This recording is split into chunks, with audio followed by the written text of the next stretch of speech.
കോൺഗ്രസിന്റെ ആദ്യഘട്ട സ്ഥാനാർത്ഥി പട്ടിക ഇന്ന് വൈകിട്ട് 71 മണ്ഡലങ്ങളിലെ സ്ഥാനാർത്ഥികളെയാണ് ഇന്ന് പ്രഖ്യാപിക്കുക. തിരുവനന്തപുരത്തെ 5 മണ്ഡലങ്ങളടക്കം തർക്കം നിലനിൽക്കുന്ന സീറ്റുകളിൽ പ്രഖ്യാപനം ഇന്നുണ്ടാകില്ല.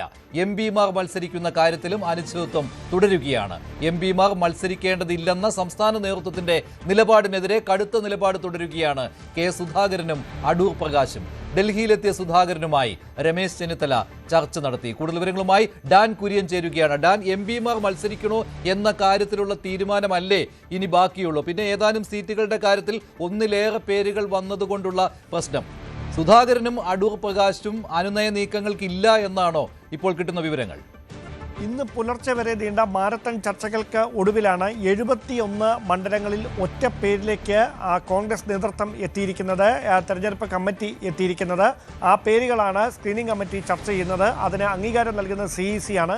CECയുടെ യോഗം വൈകുന്നേരമായിരിക്കും ചേരുക. അതിനുശേഷമായിരിക്കും ഈ പട്ടിക പുറത്തു വരികയെന്നാണ് വിവരം. പക്ഷേ ഏറ്റവും ആകാംക്ഷ ഉണർത്തുന്ന ചോദ്യം, കണ്ണൂരിൽ നിന്ന് കെ സുധാകരനും കോന്നിയിൽ നിന്ന് അടൂർ പ്രകാശും മത്സരിക്കുമോ എന്നതിലായിരുന്നു. സംസ്ഥാന നേതൃത്വം അഡമന്റായ നിലപാട് തുടരുകയാണ്. എംപിമാരെ നിയമസഭാ തെരഞ്ഞെടുപ്പിൽ ഇളവ് നൽകി മത്സരിപ്പിക്കേണ്ടതില്ല എന്ന നിലപാട് നേരത്തെ ആവർത്തിച്ചതാണ്. അത് വീണ്ടും അവർ പരസ്യമായും കമ്മിറ്റിയിലും അതേ കാര്യം തന്നെയാണ് നേതാക്കൾ ആവർത്തിച്ചിരിക്കുന്നത്. അതേസമയം സാമുദായിക സമവാക്യങ്ങൾ അടക്കം ഉയർത്തിക്കാണിച്ചുകൊണ്ടാണ് അടൂർ പ്രകാശും കെ സുധാകരനും സമ്മർദ്ദം തുടരുന്നത്. അത് ഫലം കാണുമോ എന്ന് രമേശ് ചെന്നിത്തല സുധാകരനുമായി നടത്തുന്ന ചർച്ചയ്ക്ക് ശേഷം പിന്നീട് കോൺഗ്രസ് അധ്യക്ഷൻ മല്ലികാർജ്ജുന ഖാർഗെയുമായും രാഹുൽ ഗാന്ധിയുമായും കെ സുധാകരൻ ഒരുപക്ഷെ പാർലമെന്റിൽ വെച്ച് കൂടിക്കാഴ്ച നടത്തിയേക്കാം. ആ ചർച്ചകൾക്കൊടുവിൽ ഇതിലൊരു അന്തിമമായ ചിത്രം തെളിയും. സുധാകരനെ അനുനയിപ്പിക്കാൻ കഴിഞ്ഞാൽ സ്വാഭാവികമായി ഇപ്പോഴുണ്ടായിരിക്കുന്ന ഈ പ്രതിസന്ധിക്ക് അയവ് വരും. സുധാകരൻ നിർദ്ദേശിക്കുന്ന മറ്റൊരു പേര് കണ്ണൂരിലേക്ക് പരിഗണിക്കേണ്ടതായി വരും. ഇപ്പോൾ നിലവിൽ കണ്ണൂർ, കോന്നി, അതുപോലെ തന്നെ കോവളം, പെരുമ്പാവൂർ, തവനൂർ ഇങ്ങനെയുള്ള സീറ്റുകളിലുള്ള തർക്കമല്ലേ ഉള്ളൂ. അപ്പോൾ ആ സീറ്റുകൾ മാറ്റിവെച്ചിട്ട് ബാക്കിയുള്ള സീറ്റുകളിലേക്ക് ഇന്ന് സ്ഥാനാർത്ഥികളെ പ്രഖ്യാപിക്കാം, ഇങ്ങനെയൊരു തീരുമാനത്തിലേക്ക് വരുമോ? എംപിമാരുടെ പേരുകൾ ഇന്ന് പുറത്തുവിടുന്ന പട്ടികയിൽ ഉണ്ടാകാൻ ഇടയില്ല. അതിനുള്ള ഒരു സാധ്യതയുമില്ലെന്ന സൂചനകളാണ് ലഭിക്കുന്നത്. ഈ തർക്കങ്ങൾക്കൊടുവിൽ സമ്മർദ്ദങ്ങൾ ശക്തമാക്കിയിരിക്കുന്ന എംപിമാരെ പറഞ്ഞ് അനുനയിപ്പിക്കാൻ കഴിയാതിരിക്കുന്ന ഒരു സാഹചര്യം ഉണ്ടായാൽ മാത്രമേ മറ്റൊരു ഘട്ടത്തിലേക്ക് ചർച്ചകൾ മാറുകയുള്ളൂ. അങ്ങനെയെങ്കിൽ രണ്ടാമത് നിർദ്ദേശിക്കുന്ന പട്ടിക ഹൈക്കമാൻഡിൻ്റെ പട്ടികയായിരിക്കും. അതായത് സംസ്ഥാന നേതൃത്വം കൈമാറിയിരിക്കുന്ന തർക്കം നിലനിൽക്കുന്ന മണ്ഡലങ്ങളിലെ അടക്കം കാര്യത്തിൽ ഹൈക്കമാൻഡ് അന്തിമ തീരുമാനമെടുത്തുകൊണ്ട് രണ്ടാമതൊരു പട്ടിക ഇറക്കും. ആ പട്ടികയിലായിരിക്കും തർക്കം നിലനിൽക്കുന്ന മണ്ഡലങ്ങളിൽ ഒറ്റ പേരിലേക്ക് എത്തുന്നതടക്കമുള്ള കാര്യങ്ങൾ. ആദ്യഘട്ടത്തിൽ സ്ക്രീനിംഗ് കമ്മിറ്റി യോഗത്തിലൂടെ വിശദമായ ചർച്ചകൾക്കൊടുവിൽ 3 പേരുകളിൽ നിന്ന് ചുരുക്കപ്പട്ടിക ഒന്നിലേക്ക് എത്തിയ 71 മണ്ഡലങ്ങളുടെ കാര്യത്തിലായിരിക്കും ഇന്ന് കൃത്യമായ ഒരു ചിത്രം തെളിയുക. അവിടെയാണ് ചില അഭ്യൂഹങ്ങൾ പരക്കുന്നത്, കോവളവുമായും പെരുമ്പാവൂരുമൊക്കെയായി ബന്ധപ്പെട്ട്. പക്ഷേ കോൺഗ്രസിൻ്റെ ഉന്നത നേതൃത്വം അത് തള്ളിക്കളയുകയാണ്.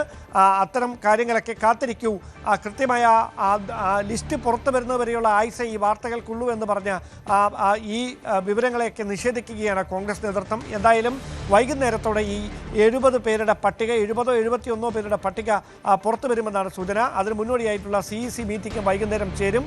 ആ മീറ്റിംഗിലായിരിക്കും ഇപ്പോൾ തയ്യാറാക്കിയിരിക്കുന്ന പട്ടികയ്ക്ക് അംഗീകാരം നൽകുക. അതേസമയം എംപിമാരെ അനുനയിപ്പിക്കാനുള്ള നീക്കം മറുവശത്ത് കോൺഗ്രസ് ദേശീയ നേതൃത്വം ആരംഭിച്ചിട്ടുണ്ട്. അനുനയ ശ്രമത്തിന് വഴങ്ങില്ല, കണ്ണൂരിൽ മത്സരിക്കണമെന്ന നിലപാടിൽ കെ സുധാകരൻ ഉൾപ്പെടെയുള്ള നേതാക്കൾ ഉറച്ചു നിൽക്കുന്ന ഒരു സാഹചര്യമുണ്ടായാൽ രാഹുൽ ഗാന്ധി എടുക്കുന്ന നിലപാടായിരിക്കും ഇതിൽ നിർണായകമായി മാറുക. ശരി, ഡാൻ കുര്യനാണ് വിവരങ്ങൾ നൽകിയത്. എംപിമാർ മത്സരിക്കുന്ന കാര്യത്തിൽ ഇപ്പോഴും അനിശ്ചിതത്വം നിലനിൽക്കുകയാണ്. കെ സുധാകരൻ വഴങ്ങിയിട്ടില്ല. Adoor Prakash non liability certificate വരെ വാങ്ങിയിട്ടുണ്ട് നാമനിർദ്ദേശ പത്രിക സമർപ്പിക്കുന്നതിനായി. അങ്ങനെ എംപിമാരുടെ ഒരു സമ്മർദ്ദം, അത് അടൂർ പ്രകാശിന്റെയും കെ സുധാകരന്റെയും ഏറ്റവും പ്രധാനപ്പെട്ടത് കെ സുധാകരന്റെ സമ്മർദ്ദമാണ് ഇപ്പോഴും മത്സരിക്കണം എന്നുള്ള കാര്യത്തിൽ നിലവിൽ ഉള്ളത്. സുധാകരനെ അനുനയിപ്പിക്കുവാനുള്ള ശ്രമങ്ങൾ തുടരുന്നു. തെരഞ്ഞെടുപ്പ് പ്രഖ്യാപിച്ചിട്ട് ഇത് 3ാമത്തെ ദിവസമാണ്. സ്ഥാനാർത്ഥികളെ പ്രഖ്യാപിക്കാൻ കഴിയാത്തത് കോൺഗ്രസ് ക്യാമ്പുകളിൽ ആശങ്കയുണ്ടാക്കിയിട്ടുണ്ട് എന്ന കാര്യത്തിൽ സംശയമില്ല. അതേസമയം തിരുവമ്പാടി മണ്ഡലത്തിൽ മുസ്ലിം ലീഗ് തന്നെ മത്സരിക്കുമെന്ന കാര്യത്തിൽ തീരുമാനമായിട്ടുണ്ട്. തവനൂർ സീറ്റ് കോൺഗ്രസുമായി വെച്ചുമാറാനുള്ള നീക്കം ഉപേക്ഷിക്കുകയായിരുന്നു. പുനലൂരും കോങ്ങാടും കോൺഗ്രസിന് കൈമാറാൻ തീരുമാനമായിട്ടുണ്ട്. പകരം സീറ്റുകൾ ഏതെന്ന് ഉടൻ തീരുമാനിക്കുമെന്നും മുസ്ലിം ലീഗ് നേതൃത്വം അറിയിച്ചു. ഇന്ന് വൈകിട്ടോ നാളെയോ ലീഗിന്റെ സ്ഥാനാർത്ഥികളെ പ്രഖ്യാപിക്കും. PMA സലാമിന്റെ പ്രതികരണം ആദ്യം കേൾക്കാം.